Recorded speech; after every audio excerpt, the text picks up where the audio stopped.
What's going on, guys? Welcome back to Chop Toys. We're from the last couple weeks.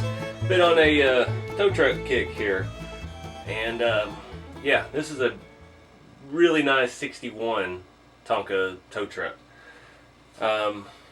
Last week we had the 54, 55, and a couple weeks before that we did the light reassembly / restoration on a 58.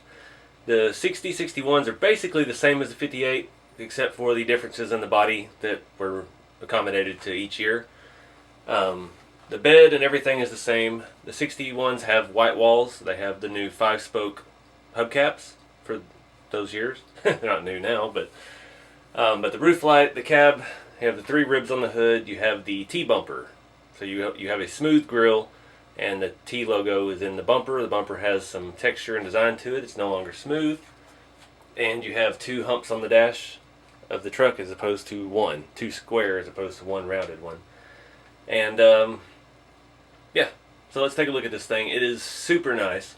The original white walls are yellowed a little bit, and I mean just a little bit. The body is so bright white and so nice and shiny that it makes them look yellower than they are.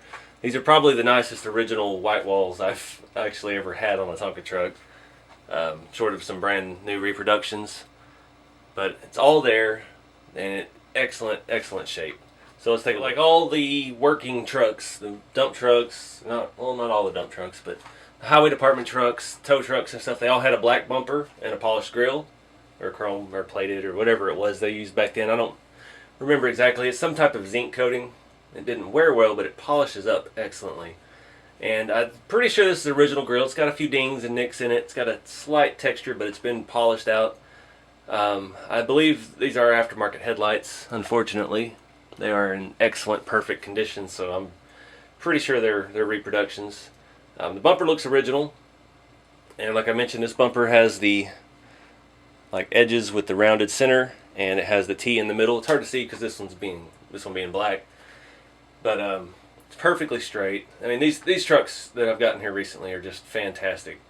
You can see up top, we've got the roof light, looks brand new as well. Windshield looks brand new as well. So this truck's been mildly preserved. The paint is just super glossy, which I'm thinking this has been clear coated, because they are still dull and white inside. But the stickers and everything remain original, and yeah, it's just a really nice looking truck. On this side, you can see just a few nicks here and there. There's a little bit of stuff up here, a little chipping down there, a couple just spots from it, years and years, decades and decades of probably not being played with much, but from banging up against other stuff in storage. I always wondered the past of trucks like this and how they were preserved so well. I bought Tonka trucks for $2 to $5, and they've been run over by cars and things like that, and spent days hammering metal back out, and then you see stuff like this that just doesn't look like it ever got played with. This was another AA wrecker. Of course, these later years, that was what they had reverted to. I think the roof light may be reproduction. I think the whole assembly is, because mainly it has a different type of attachment inside. They're made the same. They still have a little bubble inside of them, just like the original. But yeah, the metal part around it seems like it might be a little bit smaller than the original, but it's really hard to tell. We've got the original stickers in excellent condition, and these square body ones, they had the extra supports across the top and the headache rack with the little dumbbell lights, and those are definitely original. They have not been restored. They look pretty good though. And again, the white walls and hubcaps are as good as you're going to find as far as original trucks go. Around back, you can see the hitch on this chassis is pulled out a little bit, so somebody might have done a little towing with it at some point. The tires on this one, they don't have the center ridge like the other truck did. They're not that perfect. These tires were almost like a clay, since the tire itself didn't hold the hubcap anymore, and they had the white wall to actually put the hubcap in. The white wall was the soft, supple rubber, and then the wheel itself they had actually started making out of a harder compound, and they held up a little bit better. So this truck has seen some miles, but the boom and everything in the back, I mean, there's I don't even see a paint chip on it. There's a little bit up here on the top where it actually could get out, but the rest of it is flawless. We've got a couple little bends on this where it slopes down, but not bad at all. The hardware and everything on the boom look original. We have even a black rubber piece here for the handle. The spool up top has the original red paint kind of left on it. The chain may be new again. The chain looks excellent, so we've got a new windshield and a roof light, so it's probably got a new chain as well. But doesn't take away from it at all. Just completes the truck, and I'm pretty happy with this one too. Passenger side, you see we've got a little bit of wear on the edge of the bed. Not terrible at all. Original stickers in excellent shape. It's not missing anything. It's all there. White walls are great. Hubcaps are great.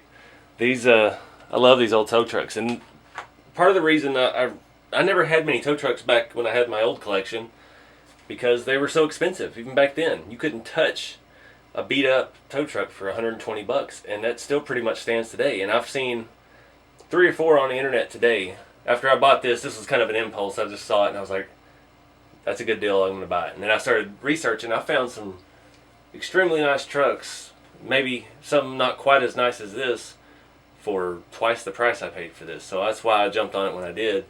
I found one of these, a 61 or 62, in the original box. 100% original, 10 out of 10 condition, and it was like $500. I mean, it was a fair price. I couldn't justify spending that much, but it was a really nice truck. I've never seen one so nice. But this truck I paid, I think I got it for like $140, which, and as nice as it is, I consider that a pretty good bargain. Looking at the bottom here, you can see the tires are still excellent. They're not as good as the 54 was, but they don't have the center ridge in them, but they are super smooth. They look good. One thing I've never noticed before, I see something new here. This has Tonka Toys, Mound, Minnesota, and it's stamped into the frame. I don't know that I've ever noticed that on any of my trucks. I'm going to have to go look at them now and see if that was something they did in this later mid-60s. We've got perfect axles. They just got a little bit of surface rust on them. The truck does roll perfectly. Like I mentioned earlier, the tow hitch here is bent out a little bit, so it has seen some use. And everything underneath looks original. It's got the paint's kind of overspray. There's a little bit of bare metal exposed on the bottom there. The inside of the hood's kind of the same way. It's just like a light misting of the paint. But overall, it's a really, really nice looking truck. 58 that we put back together a few weeks ago. I did not try to restore that truck at all. I just pieced it together. I mean, that all came from different places, and I just wanted to have a 58 tow truck. 58 is my favorite year for a lot of real vehicles as well as the Tonka trucks. Excuse me. But you can see some of the subtle differences in the year. Like I said, the bumpers are different. The grill has no T. This one has a T. The dash over here is smooth. It has one round hump. That is more square. It has 2 rectangular humps. We have 4 ribs on a raised section here in the grill. This one has a raised section, 2 ribs, and a big rib in the middle. But yeah, I'm really excited about my tow trucks. Got my old DeSalle price guide, and they kind of lump everything together. They lump all 58 to 61s into one bracket. And if you flip back here, page 106, bottom, they start at 100 to 250 and 400 in really good condition. So they seem to be bringing more than that. Again, these price guide is about 20 years. This is version 3, and it was printed in 1999. And yeah, it's 20 years since then exactly. So to me, the values have gone up. And this truck right here I would think that would bring 120 to 150 on eBay. So this truck on the right, that's about what I paid for it, 140. I think it would bring closer to 250, easy. And it might be worth even more than that. It's worth more than that to me. That's why I bought it. But and it's just crazy looking at this price guide and comparing it to modern day prices, because it seems like there was kind of a lull in the collection. When I got out of the hobby, I check back every now and then. I used to still buy parts and stuff here and there because it's just what I do. I stockpile. with some other stuff I've got coming up in future videos. Pieced together another truck that we're going to restore, and I ended up buying like some grills and bumpers and just odds and ends that people have for sale just to have it. So later down the line, I'll find the perfect truck to put each piece on, and we can bring them back to life. I had to get the 54 out to set with them. And I have one more tow truck. I have my fully restored 58 that I pieced together 10 years ago or so, 8 or 10 years. And there's a video of that on the channel as well. So now I have an entire shelf of tow trucks. I just don't know where I'm going to put them. But that's it for this one, guys. Any questions or stuff, feel free to comment below. I like hearing your stories. There's a lot of folks out there that grew up playing with these because their grandpa gave them to them or their dad had them. And it's really cool to see y'all's trucks and hear your stories. And I thought starting this was kind of on a limb because nobody really has these. You don't see them except for antique stores and things like that. So it's really cool to know there's other folks out there that are into them like I am, and helping keep them alive and passing them down, which is really, really cool. But I appreciate y'all all watching, and be sure to follow on Instagram for updates and sneak peeks of stuff to come. And yeah, I'll see you on the next video.